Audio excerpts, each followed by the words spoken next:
Olá pessoal, boa noite a todos que estão chegando. Hoje nós estamos fazendo a live tanto pelo Facebook quanto pelo Instagram, né? Tem aqui então duas câmeras e eu não tenho ainda toda essa habilidade para me movimentar diante de mais de uma câmera, mas a gente vai tentar hoje de uma forma mais descontraída, enfim, e tentar fazer da melhor forma possível. Muito obrigado pela presença de todos, aqueles que estão entrando agora. É um prazer tê-los aqui, é um prazer muito grande e hoje vamos falar de um assunto muito importante que está nas páginas dos jornais o tempo inteiro, sobre a aprovação da LDO no ano passado e a questão da aprovação do fundo eleitoral bilionário, né, que foi aprovado junto com a LDO na semana passada. Então, assim, meu muito obrigado a todos vocês que estão nos acompanhando, a vocês que estão chegando agora, sejam muito bem-vindos, é um prazer imenso estar falando, conversando um pouco com vocês. Vocês podem mandar as perguntas, caso tenham perguntas, podem mandar as perguntas que responderemos à medida que, das nossas possibilidades e vamos tentar fazer essa conversa da melhor forma possível, porque é muito importante que a sociedade entenda, o que está acontecendo e como essas coisas acontecem e por que elas acontecem. Porque há muita controvérsia, há muitos discursos enviesados, há muita confusão em meio a tudo isso, né? Então, vamos começar, aqui os nossos assuntos e, enfim. Então, nós nos propomos hoje a falar da aprovação da LDO e do fundo eleitoral na semana passada pelo Congresso Nacional, e a esperteza dos discursos por trás de tudo isso, né? Assim, como as pessoas estão falando sobre isso, o que as pessoas estão dizendo, como elas estão dizendo, por que estão dizendo, né? É importante que a gente fale sobre isso. Então, assim, primeiro é importante que a gente entenda claramente o que é a LDO, né? A Constituição Federal, em seu artigo 165, ela prevê a regulamentação do uso do dinheiro público. E para isso são aprovadas 3 leis. Talvez a gente pudesse dizer que essas 3 leis são as 3 leis mais importantes aprovadas a cada governo, e 2 delas anualmente, tanto em nível federal quanto nos estados e nos municípios. Então, assim, a primeira dessas leis é o chamado PPA, que é o Plano Plurianual. A cada início de governo, tanto federal quanto no estado, quanto nos municípios, se aprova um plano do que o governo pretende fazer nos próximos anos, né? É um plano, vamos dizer assim, de médio prazo, se chama PPA. Então, toda vez que um novo governo entra, um ano depois da sua posse, o PPA tem que ser aprovado. E ali vai estar escrito, em linhas gerais, o que esse governo pretende fazer na educação, na saúde, no recolhimento de impostos, corte de gastos, pagamento de possíveis dívidas, tem que estar estabelecido no PPA. A partir disso, a cada ano, o Congresso Nacional, as Assembleias Legislativas e as Câmaras de Vereadores têm que aprovar a LDO, que é a Lei de Diretrizes Orçamentárias, e a LOA, que é a Lei Orçamentária Anual. Isso é importante que se faça, porque ali é que vai estar escrito, assim, a cada ano, o que os governos pretendem fazer, né? Porque, como eu disse, a LDO e a LOA, né, a Lei de Diretrizes Orçamentárias e a Lei Orçamentária Anual, ela existe em nível federal, em nível estadual e em nível municipal. Então a LDO, que foi aprovada na semana passada, né, e todo ano tem que se aprovar uma nova LDO, ela tem que ser votada normalmente até o mês de julho. É a LDO para o ano seguinte. Então a LDO que está sendo aprovada este ano, ela é a LDO para o que o governo pretende fazer no ano de 2022, no ano que vem. Então, nós aqui na Assembleia Legislativa também aprovamos a LDO de 2022, porque assim é nos estados, nos municípios e também em nível federal. E a LDO, normalmente, ela tem que ser aprovada pelo regimento, ela precisa ser aprovada até o início do recesso, né? Tanto no Congresso Nacional como nas Assembleias. Embora no Congresso Nacional, muitas vezes não, mas algumas vezes já ocorreu da LDO ser aprovada depois do recesso. Isso já aconteceu também. Então, na LDO vai estar escrito assim, o que o governo pretende fazer na educação, na saúde, na segurança, na infraestrutura. Tem que estar dizendo ali sobre a questão do pagamento da dívida do governo, tem que estar estabelecido ali quanto o governo pretende arrecadar, como pretende gastar. Então, é a Lei de Diretrizes Orçamentárias. O nome já está dizendo, ela traça as diretrizes daquilo que o governo pretende fazer no ano seguinte. Pois bem, aqui eu abro um parênteses para dizer para você assim, uma coisa que a população precisa aprender a acompanhar melhor, como são aprovados e o que são a LDO e a LOA. Como dizem os americanos, né? Querem entender alguma coisa? Siga o dinheiro. E a LDO e a LOA são leis que vão direcionar, que vão orientar como o governo vai gastar os recursos públicos. Por isso seria tão importante que a sociedade acompanhasse isso de uma forma mais de perto, né? Isso seria muito importante. Pois bem, na semana passada, quando a LDO foi aprovada, e aqui assim, sempre é bom esclarecer, quem faz a LDO e quem faz a LOA? É o Executivo. Então, assim, em nível federal, quem faz é o governo federal, né? Quem faz nos estados é o governo estadual. Quem faz nos municípios, o governo municipal. E aí eles mandam para o Legislativo aprovar, modificar, apresentar emendas. Então, assim, quem mandou a LDO para o Congresso Nacional? Foi o presidente da República com seus ministros, né? Que elaboraram a LDO e mandaram para lá. E aí cabe ao Congresso Nacional apreciar, estudar isso, modificar se for o caso, né? Nos estados é a mesma coisa. A LDO é mandada para a Assembleia e a Assembleia pode apreciá-la, modificá-la, apresentar emendas e por aí vai, tá bom?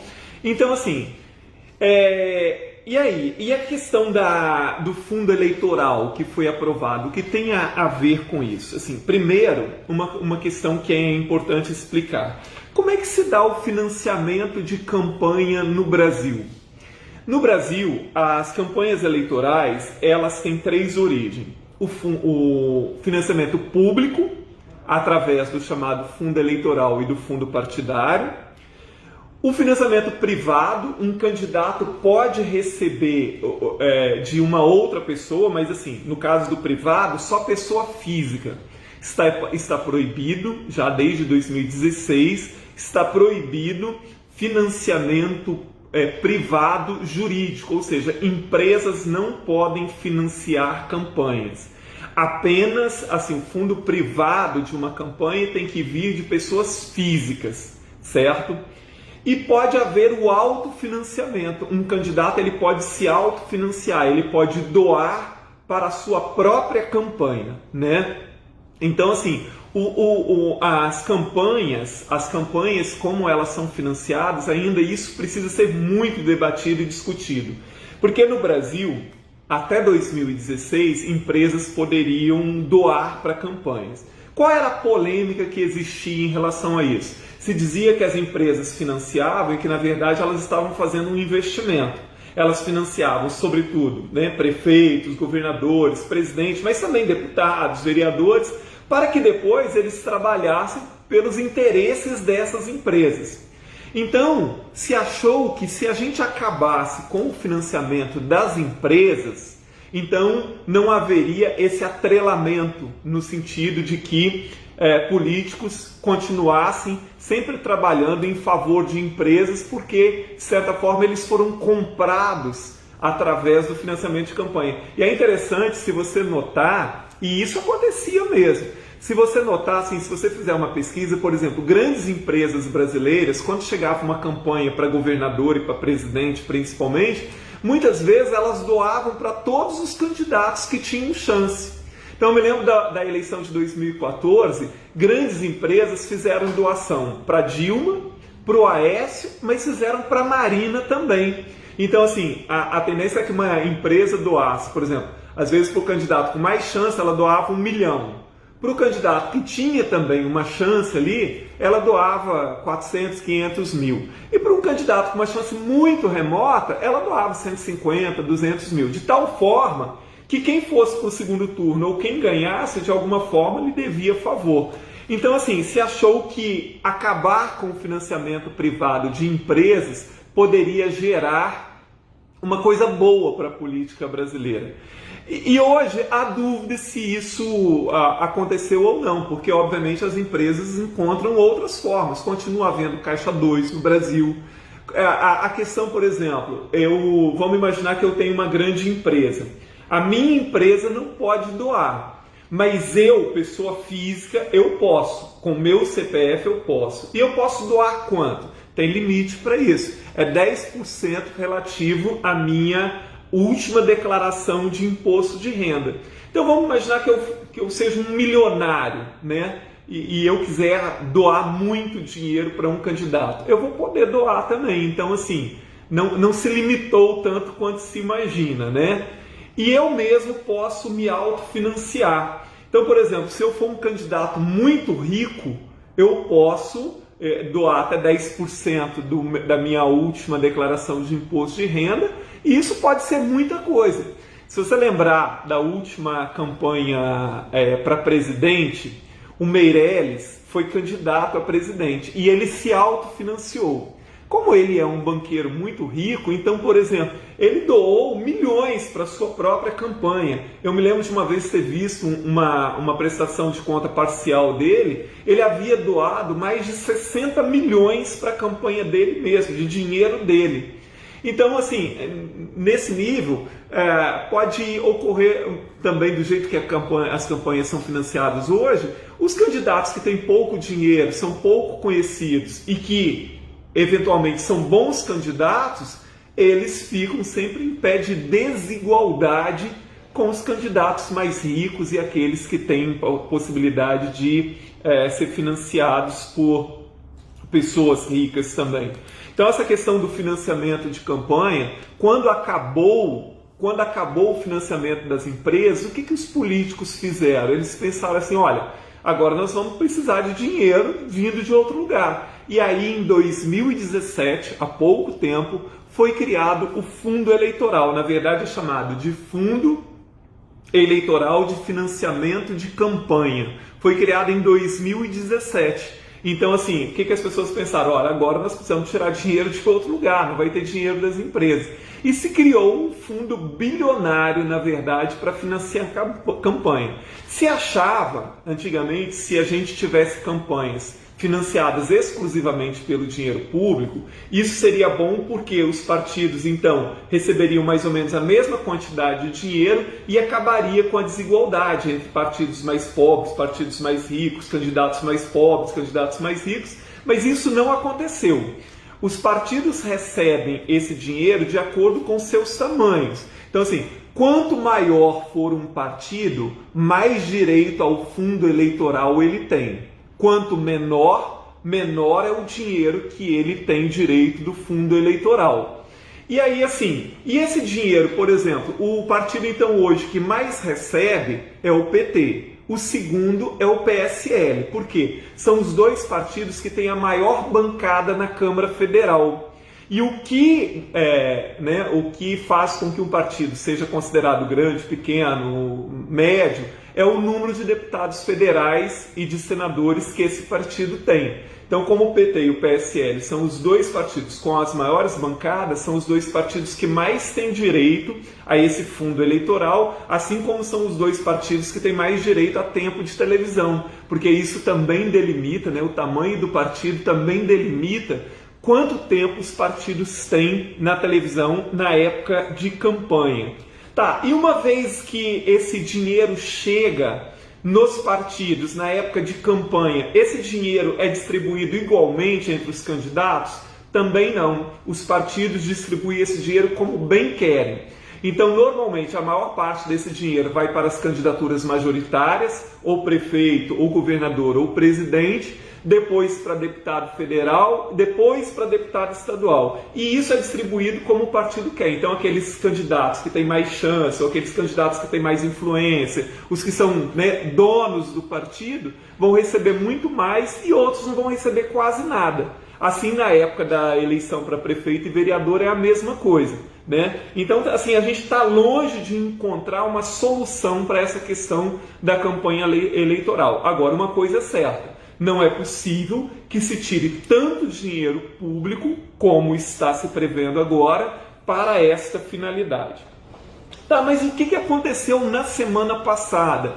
Por que o fundo eleitoral, né, o aumento do fundo eleitoral foi aprovado junto com a LDO? Porque, ora, a LDO ela traça aquilo que é o destino do dinheiro público para o ano que vem.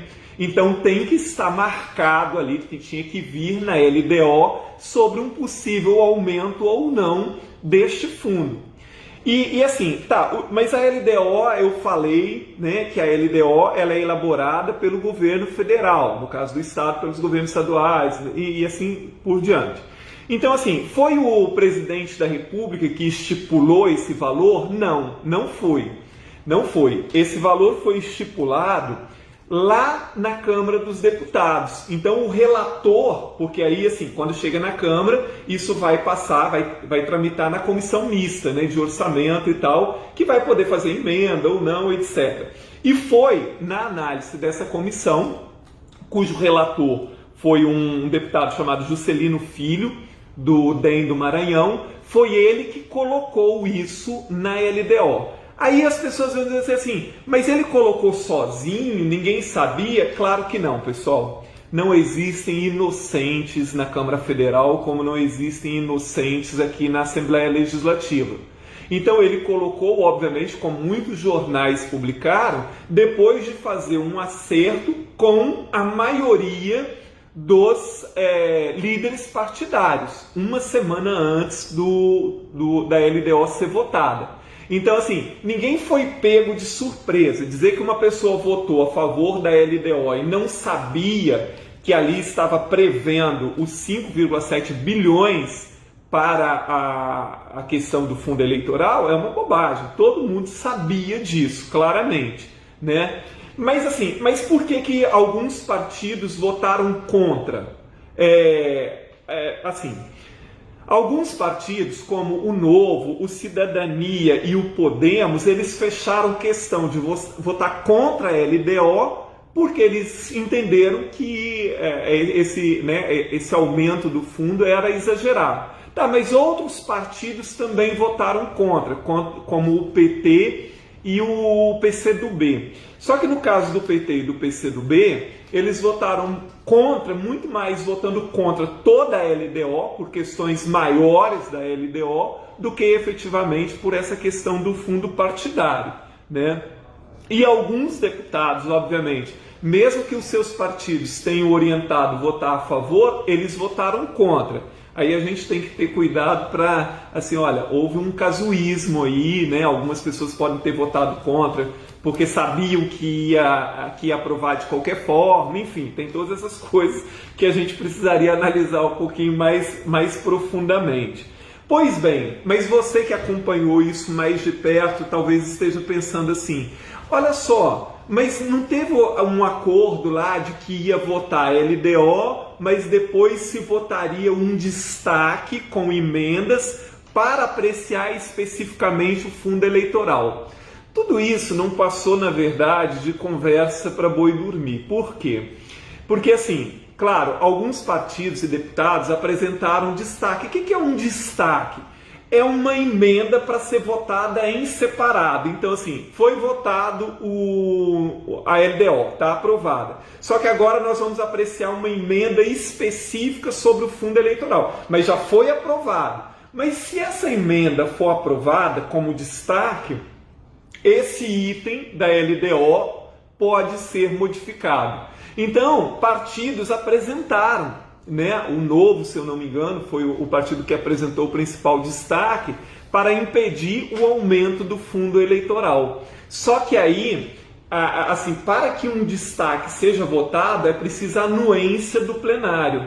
E todos os destaques foram rejeitados, eles sequer foram apreciados de fato. Mas todo mundo sabia que isso ia acontecer, porque se a maioria dos deputados já tinham votado a favor da LDO ali, né, 278 deputados já tinham votado a favor da LDO, por que eles voltariam atrás com um destaque? Então, na verdade, isso foi meio que um acordo ali e tal, para não causar muita confusão entre os deputados, e acabou que ficou mesmo valendo aquilo que tinha sido previsto na própria LDO, os 5,7 bilhões de reais. Ah, tá, mas assim, agora tem um monte de deputados dizendo assim, eu votei na LDO e eu não votei no fundo partidário, porque eu pensei que a gente ia votar nos destaques, conversa para boi dormir. Porque assim, olha só, aqui na Assembleia aconteceu muitas vezes que o governo do Estado retirava dinheiro da educação. E a gente apresentava emendas, mas essas emendas não eram acatadas. Eu sempre votei contra, então, a LDO e a LOA, porque havia essa questão. Então, assim, eu não ia votar só para... Não, eu não posso votar contra, porque senão não vai aprovar a LDO, porque ela é muito importante. Olha, isso é uma bobagem sem tamanho, pessoal. Esse absurdo que existia ali tinha que ser vetado na própria votação da LDO. E todos os partidos sabiam que aquilo estava ali. Então, assim, se você pensar assim, tá, mas o governo agora, o presidente falou que vai vetar. Por que o presidente não sabia? Ora, toda a base aliada do governo praticamente votou a favor da aprovação da LDO. Os próprios filhos do presidente, a sua tropa de choque, como a Carla Zambelli, como a Bia Kicis, etc., tudo votaram a favor. E depois foram as redes sociais criticar, dizendo assim, não, é um absurdo isso, porque a gente ia votar eram os destaques e tal. Conversa para boi dormir. Todo mundo sabia disso e não se viu ninguém fazendo discursos lá contra esse absurdo. Nem da base aliada, nem da oposição, nem de ninguém. Né? Então a gente tem que prestar muita atenção nesses discursos que estão tendo agora, de que eu não sabia, não, eu esperava votar mesmo, era no destaque e tal. Quem queria votar contra o fundo eleitoral tinha que ter votado contra a LDO e acabou o papo. Né? Aí agora nós estamos vendo assim, mas como é que isso vai se processar agora? Né? Como é que isso caminha agora? Bom, agora a LDO vai para o presidente vetar ou sancionar. Então, assim, ele pode vetar só esse artigo que trata do fundo eleitoral? Pode. Só que aí ele vai ter que vetar tudo. Ele não pode, assim, vetar e falar assim, eu vou vetar esses 5,7 bilhões e pronto. E aí nós vamos para 1 bilhão, por exemplo. Não pode. Ele tem que vetar tudo. E aí como é que fica, então? Isso pode ser ajeitado depois na LOA. E aí, pessoal, pode ser que esteja havendo novamente um acordo de cavalheiros e que tudo isso seja proposital. Por exemplo, os deputados sabiam que ia causar uma polêmica imensa aprovar um fundo eleitoral com aumento de quase 3 vezes em relação à última eleição. Então pode ser que isso tenha sido feito porque causa um choque agora na sociedade.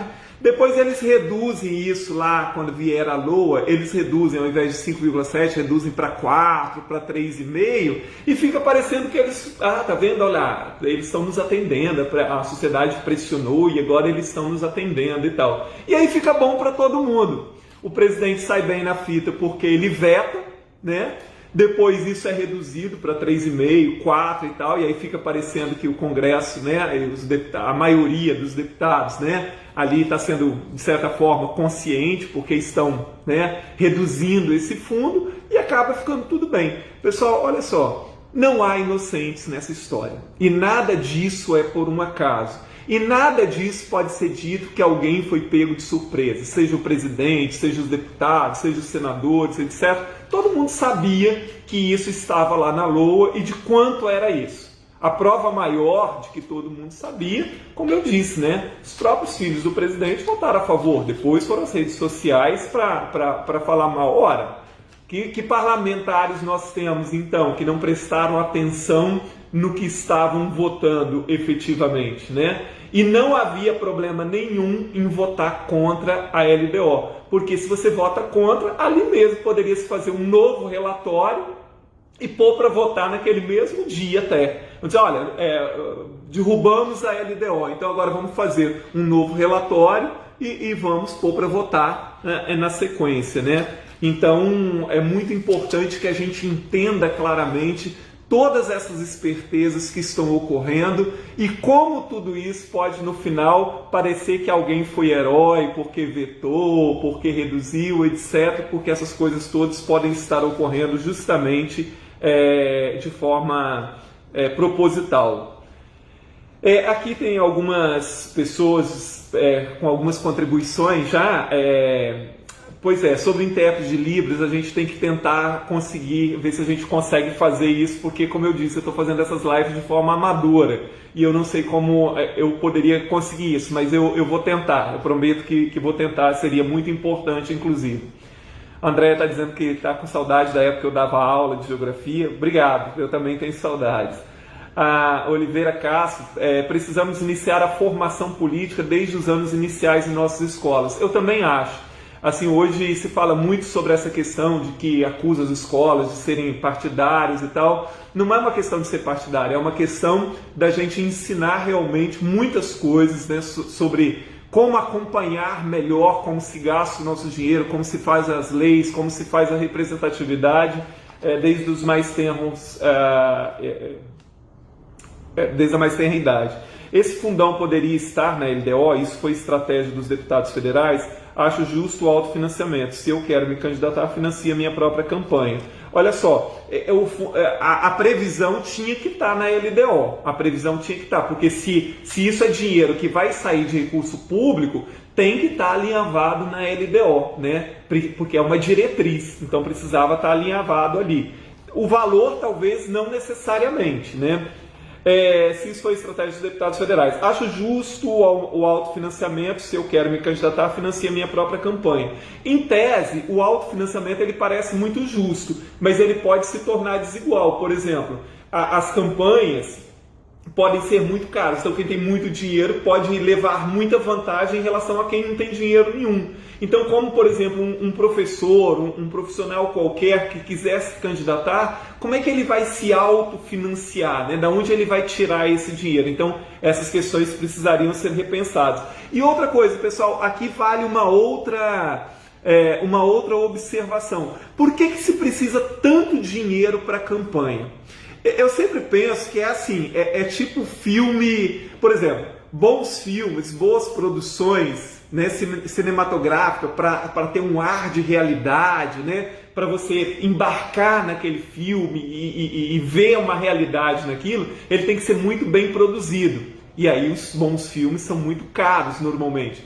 Então é mais ou menos assim, alguns candidatos precisam ter uma campanha muito cara porque ele tem que montar quase que uma peça de ficção sobre a sua vida, o seu histórico, para convencer as pessoas a votar neles. E hoje com as redes sociais, as campanhas deveriam estar se tornando cada vez mais baratas e não mais caras. Então esse fundo de financiamento, talvez a gente tinha que pensar em reduzi-lo. E nem todos os candidatos utilizam, né? Por exemplo, esse fundo passou a existir a partir de 2017, só na minha primeira campanha, não tinha ainda. Mas eu usei fundo nenhum, né? Assim, eu consegui dinheiro fazendo jantar, por exemplo, pequenas doações de amigos e tal. E na minha segunda eleição, agora em 2018, desse fundo eleitoral, teve R$600, mais ou menos, assim, e que mesmo assim foi porque o partido tem que pagar aquelas filmagens que a gente faz pro horário eleitoral, e daí ele pagou com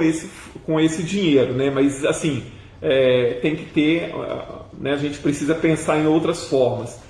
É o fundo da vergonha, o povo morrendo e esses carrapatos querendo mais dinheiro. É verdade, eu acho que é vergonhoso, pessoal, seria vergonhoso em qualquer época. Nesta época que nós estamos vivendo, é absurdo, né? Faltando vacina, faltando remédio, faltando 14 milhões de desempregados.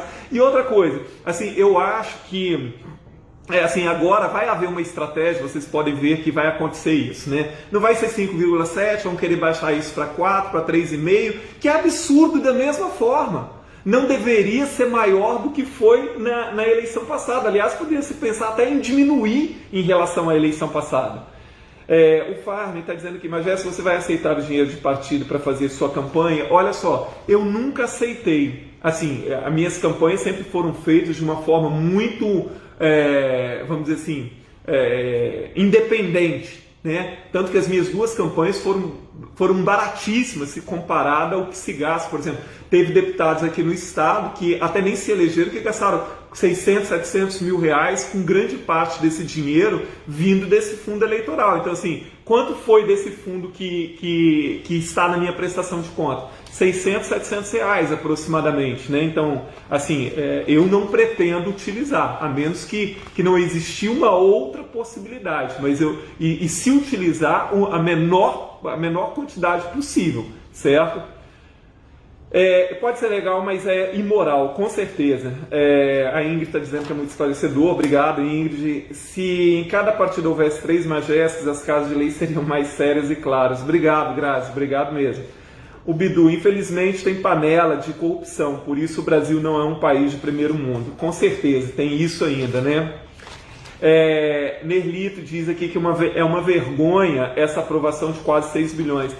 Vergonha, Nerlito, eu acho que até pouco, né? Eu não sei nem que nome dá a isso, né? Assim, é um descaramento completo. Michele, estão passando a boiada.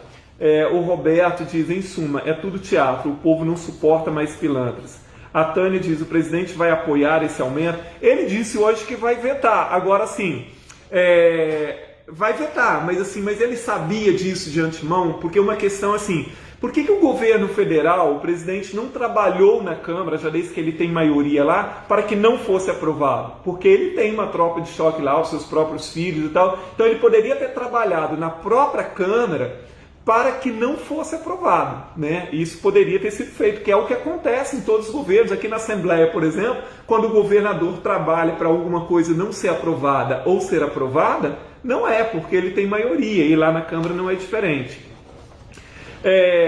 Que aula, deixa o vídeo. Nós vamos deixar o vídeo gravado, sim, com certeza. E o presidente veta, aqui está perguntando o Edires, ele disse hoje que vai vetar. Vai vetar, mas isso vai vir na LOA depois. Né, assim, porque obviamente que os partidos não vão abrir mão desse fundo. Não há a menor possibilidade da gente imaginar assim, mas então os partidos, será que o presidente vetando, eles vão desistir? Não vão, porque ainda tem a possibilidade disso vir na LOA, na Lei Orçamentária Anual, certo? Então essa possibilidade ainda existe, tá certo? Bom, pessoal, eu espero que eu tenha conseguido esclarecer algumas questões, né, aqui para vocês. É um assunto muito polêmico, mas que a gente tem que continuar pressionando no sentido de acabar com o fundo eleitoral ou reduzi-lo muito significativamente, certo? Isso é completamente viável. E os partidos precisam trabalhar no sentido de criar credibilidade. Porque assim, se os próprios partidos criassem uma credibilidade maior neles, então os próprios filiados poderiam ajudar a financiar essas campanhas. Por que os filiados de um partido não doam praticamente? Porque eles não acreditam na política e nos políticos. Então nós temos que pensar em outras formas de viabilizar os financiamentos de campanha, de financiar os bons candidatos, que não seja metendo a mão no dinheiro público dessa forma. Não é possível, nem nessa época, nem em época alguma, num país como o Brasil, retirar 6 bilhões de reais, né? Você imagina, pessoal, que 6 bilhões de reais é muito mais do que o governo federal, por exemplo, investe em saneamento básico no Brasil. Então, fora outras questões que a gente poderia comparar, né? E ainda tem o fundo eleitoral, que não é o fundo partidário, desculpa, o fundo eleitoral, que é esse, né, gigantesco, e tem ainda o fundo partidário, que é outro fundo que os partidos recebem. É menor, mas é de cerca de 1 bilhão de reais também. E no caso do fundo partidário, os partidos recebem isso praticamente todos os anos, ao contrário do fundo eleitoral, que é nos anos que tem eleição. A Vanusa está dizendo aqui que foi excelente a explanação, muito obrigado. O Ed diz, estou de pleno acordo que seja diminuído o fundo partidário. Obrigado, Ed. O Luciano diz que em plena pandemia, que é um absurdo, né? Enquanto isso, hospitais, escolas estão aí sem ajuda do governo. Com certeza, esse dinheiro teria como empregá-lo de uma forma muito boa, tanto na saúde, quanto na educação, quanto na segurança, né? Sou contra o fundão, diz o Jário, com certeza. Márcio, em relação aos deputados daqui do estado, teve algum que votou contra?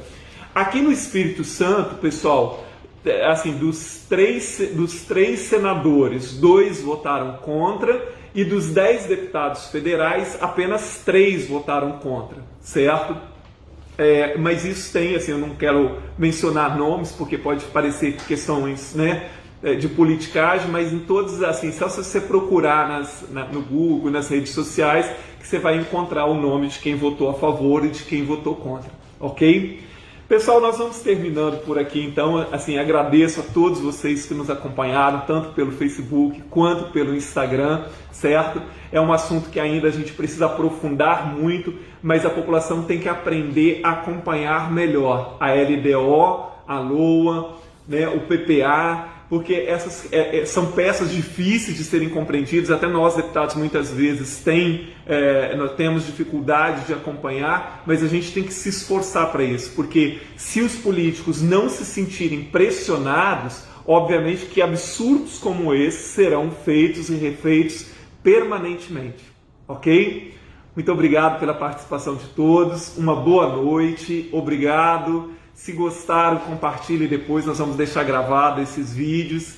E até a próxima, na semana que vem, num mais um papo aberto com a Jéssica. Só para concluir ainda, o nosso WhatsApp aqui do gabinete é o 998170369, caso vocês queiram entrar em contato conosco. 998170369. Ok? Muito obrigado, gente. Uma boa noite. Boa noite, Cristina, minha amiga. E até a próxima.